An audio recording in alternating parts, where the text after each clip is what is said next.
Hello you guys and welcome back to the channel. In this video I am going to be giving you 4 tips on how to stay motivated and to keep on reading English books and not give up midway of reading. So let's get started.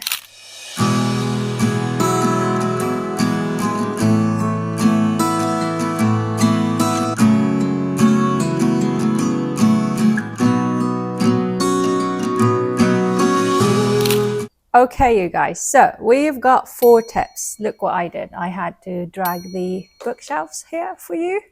So, with tip number 1, the most important and essential tip, which is choose a book that suits your level.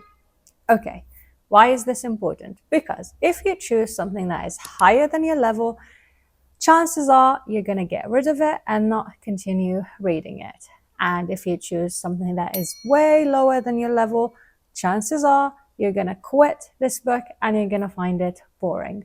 So how do you choose something that is according to your level? The most important thing to do is to read the first page of the book when you are choosing a book.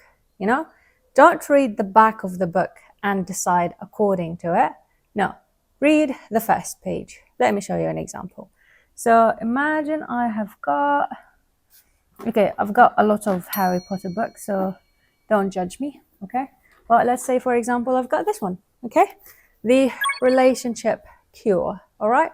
So what I have to do is go first page, and I have to have a quick look. So skim the page and try to judge. How much can I understand from this page? Is it 50%? Is it 60%? Is it 70%? 70%, perfect. It suits you, go for it and take it. Less than 70%, 60%, okay. 50%, you're risking it. 40%, no, don't go for it. Because it means that you're not going to understand most of the words that are in the book. You're going to end up translating a lot of words and you're just going to throw it away. You're not going to want to read it. Okay, tip number 2, don't read books that have old English. Most of the classic books, like for example Jane Austen, Shakespeare, Dickinson, they all use the version of the Old English.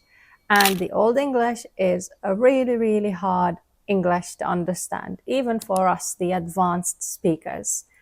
So don't choose from these books, don't choose classics, go with more of modern novels. And if you are a literature lover and you love those stories, go for it, but try to find the simplified versions of it. There is a company that is called Penguin, and they create books that are simplified and more of modern English. So you can go and read from them if you are a literature lover or if you like classics. Tip number 3, and it's my favorite tip of all times, choose a page turner. What's a page turner? A page turner is a book that makes you always want to get back to know what's going to happen next. It's like a Netflix series. You know how on Netflix you always watch and watch and watch and you just feel like you want to finish the whole series? That's a page turner. This is what a page turner does to you. It makes you want to read more and more and more. I will suggest a couple of page turners in the description and I'll post the link for you. Maybe you'd like to give them a try, but if they suit your level. And tip number 4, and it's the last tip of this video, don't read only children's books. You see a lot of advice that is spread around the internet. Go read children's book because they have simplified English, easy English. But, you know, we are adults and we're most likely going to get bored by children's books. So what you have to do is not choose a children's book and read it. No, go for a book that suits your level. There are a lot of stories that are written especially for adults and for beginners or for zero learners.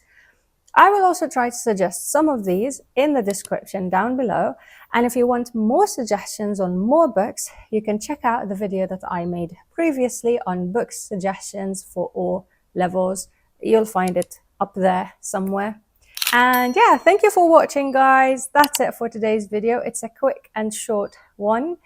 I hope that you enjoy your reading journey. I will try to attach all the links and everything I mentioned in the description down below, and good luck with your reading journey. See you in another video. Goodbye.